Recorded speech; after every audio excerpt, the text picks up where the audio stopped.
지난 토요일 광화문 광장은 성난 민심의 용광로였습니다.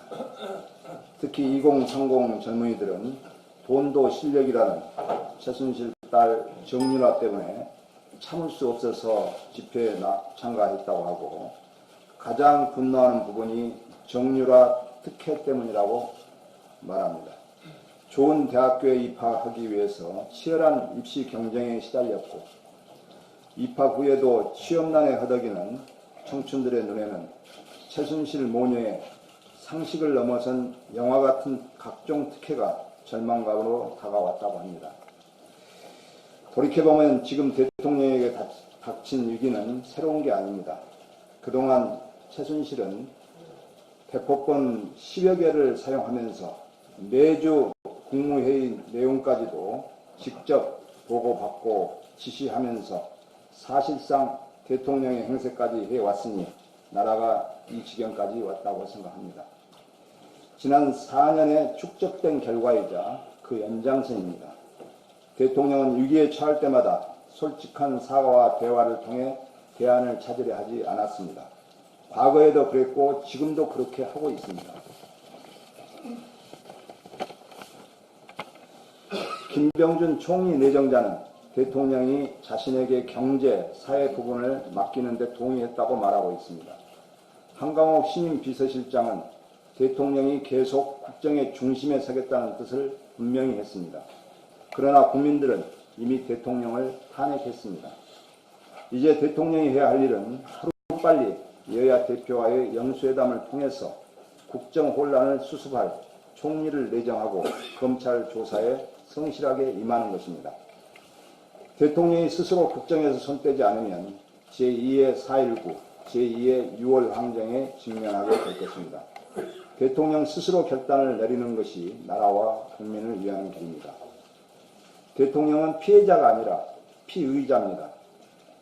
검찰은 대통령 수사에 있어서 최소한의 예우는 있어야 하겠지만 소환 조사가 어렵다면 최소한 직접 얼굴을 맞대는 방문 조사를 해야 하며 조사 시간과 횟수 제한이 일체 없어야 합니다.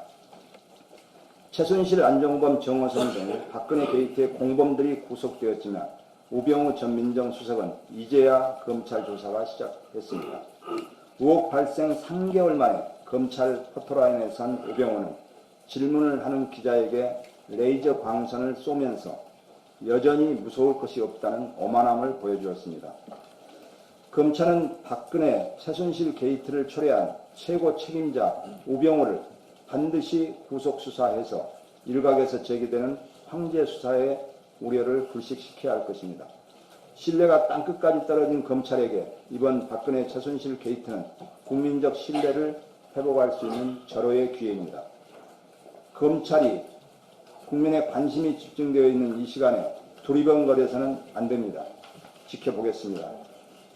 마지막으로 국민의당을 비롯한 야권도 결단을 내려야 할 때가 임박했습니다. 이미 국민의당과 민주당은 박근혜, 최순실 국정농단 관련 대책위원회가 각각 구성되어 있습니다. 저는 이제 각 당의 대책위원회를 하나로 묶어서 논의를 했으면 합니다. 그래서 과연 박근혜 대통령에 대해서 이선 후퇴인 정치적 탄핵을 할 것인지, 아니면 제가 주장하는 법적 탄핵으로 갈 것인지, 탄핵을 한다면 이후 로드맵은 어떻게 하는 것이 좋을 것인지 함께 논의해서 한 목소리를 냈으면 좋겠습니다. 국민들이 하야를 요구하면 거기에 부응하는 것은 국회가 할 수 있는 법적 조치는 저는 탄핵을 추진하는 것이라고 생각합니다. 또 이번 기회에 개헌에 대한 구체적인 방법과 시기까지도 함께 논의했으면 합니다. 하나된 목소리가 아닌 여러 갈래의 야당의 목소리는 오히려 국민들의 혼란만 부추길 수 있기 때문입니다. 헌정사상 초유의 이번 사태가 참담하고 두렵지만 민주주의를 향한 우리의 노력으로 충분히 극복할 수 있다고 생각합니다. 이상입니다.